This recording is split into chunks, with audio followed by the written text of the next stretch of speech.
Wow, so great to welcome you on this wonderful July Sunday morning. You may be seated for a number of announcements today.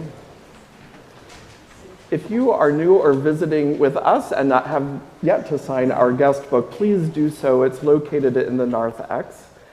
If you want to be connected with us and have not yet made that connection, please fill out the pew card, the blue card that is in front of you in the pews, and put that in the offering plate, hand it to an usher or to me, and we will make sure that you get connected. If you desire membership and want to have a conversation with me about that, please just reach out to me to do so. And we were going to have a time of baptism and welcoming of all sorts of types of folks at some point in the near future. In addition to the announcements that are in the bulletin, I have one that comes from Tyler, who could not be with us today. Tyler is part of the GSA Refugee Committee, as I am, as Sarah is, and Prudy is also part of that group. We are inviting donations for a silent auction. The silent auction begins next Sunday. It will be online. But the most important thing is if you have something that you would like to offer, to please let one of us on the committee know, I would say by Wednesday, and we will make sure that you get connected. I'm offering 2 items on the silent auction, but lest you think that I favor the GSA Stewardship Committee over us, I am offering the same package of 2 items. It could be a package deal or not, depending on how things go for our own silent auction here too. So there's a lot of wonderful opportunity to be generous in this community at this time of the year, and that's another way to do that. This church historically has been part of the GSA Scholarship Fund. We bring international students here. This fall, for example, we have a Ukrainian student coming, refugee, and we'll continue to offer that ministry to the greater world. Kathy is our parish earth keeper, and in following that call in her life, she is offering garlic scapes to any and all of us, and they're available in the undercroft. I also want to mention that we want to bid Godspeed in our prayers to Peter DeVries, who is not leaving us, but is moving to Stonington, Connecticut this week. But he will remain connected to our parish. And we offer our love to you, Peter, and many will want to extend their expressions of prayer and love for you following this service.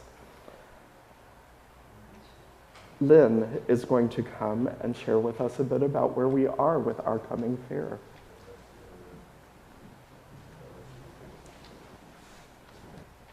Good morning. Next week, in this bulletin, we will have a list of job descriptions for the fair. We also will have downstairs in the undercroft a plethora of sign-up sheets, help wanted sign-up sheets. So take a look at them next week and see what tickles your fancy and what you might like to do. There are a couple prime jobs coming up. One of them is the coffee booth. We have had help with the coffee booth for years, but unfortunately, I've had to give these people a hall pass this year, Fred and Prudy. Their excuse is that their son is getting married. So, with that in mind, keep that booth in your head. It's a good one. There's also a lot going to be in there, but next week in your bulletin there will be a list and sign-up sheets downstairs. So thank you very much. Oh, I forgot. Next week also is dress-up day, if you remember what that is. Ladies, bring your unwanted, slightly used, beautiful things, hats, purses, jewelry. Bring those, wear them, do whatever. We will have a basket in the back for collections of jewelry and those things. So next week, that's the story. Thank you, Lynn. And I also want to invite Mary to come forward, who is our Stewardship Campaign Chair. Thank you, Mary, for all you are doing for us.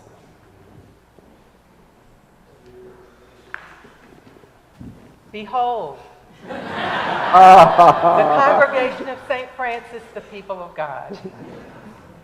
For those of you who don't know me, my name is Mary Crawford. I was very fortunate, I'm going to cry already, to be brought to Blue Hill by my wonderful husband, Jim. Jim and I are summer-fall residents, and I've been attending St. Francis by the Sea Episcopal Church for 16 years. In April of this year, my phone rang. It was our senior warden extraordinaire, Melissa Lalonde, right here. This is the Melissa who has never said no to anything St. Francis. She recruited me during that phone call to spearhead the 2025 annual giving campaign. How can I possibly say no to such a faithful servant? Before I tell you a story, I'd like to offer our deep gratitude to Sarah Everdale, to Lynn Roscoe, and to Anne and Peter Gilchrist, who since 2017 have led the efforts for our stewardship campaigns. They've done a fabulous job. Thank you, Lynn and Sarah.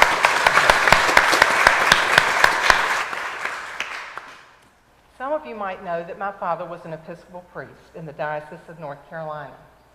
He served as the founding rector of St. Stephen's Episcopal Church in Durham. Needless to say, in any new established parish, there was much to be accomplished. Nick Gardner was a member of the vestry, devoted to St. Stephen's, talented on a myriad of fronts, and very short on spare time. Whenever Daddy asked Nick to do something for the church, Nick's response was, "Well, Johnny, does it involve a committee?" If Daddy answered yes, Nick politely declined. If Daddy's answer was no, Nick, no committee, Nick happily accepted the assignment. I'm not sure how long it took Daddy to understand the rules of the game, but I do know that Nick and my father shared a loving, lifelong friendship. So, when Melissa called in April, I accepted, with one proviso, that there be no committee. Both Douglas and Melissa agreed. Although it appears that we do not have a stewardship committee, in fact, we have the largest stewardship committee we have ever had. Two of its woefully often unsung heroes who have supported our annual giving campaigns for the last 10 years at least are Barbara Brady, our parish administrator, the glue who holds this enterprise together lest any of us forget that, and our steadfast treasurer, Kevin Hunt. Please join me in a round of applause for Barbara and for Kevin.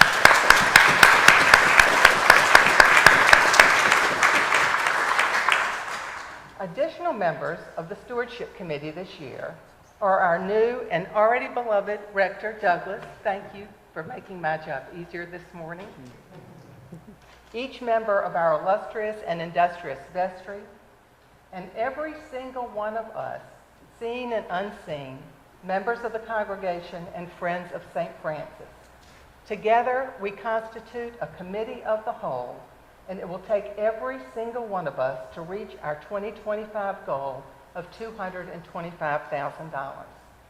Over the next few weeks, you will hear briefly from three of our fellow congregants about their love and care for St. Francis. And in Eclair, so beautifully designed and published by Judy Roundtree, you will read about stewardship at St. Francis as it exists in its many forms. If you would like to be a contributing author in this series of stewardship paragraphs, please let me know. To save pennies, I hope you will stop in the Undercroft after the service and pick up your packets as you leave the church today. I'll mail the remainder on Monday.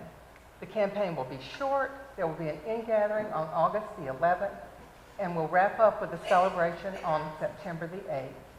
Thank you, each one, for your ongoing generosity to St. Francis. Behold the beauty of the whole creation here in Maine. Enjoy your summer, everyone.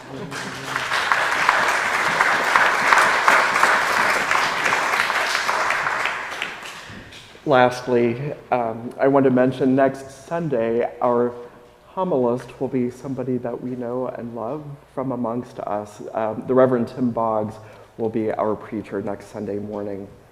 And I thank Tim for that wonderful gift in the aftermath of a very busy Bach Blue Hill week.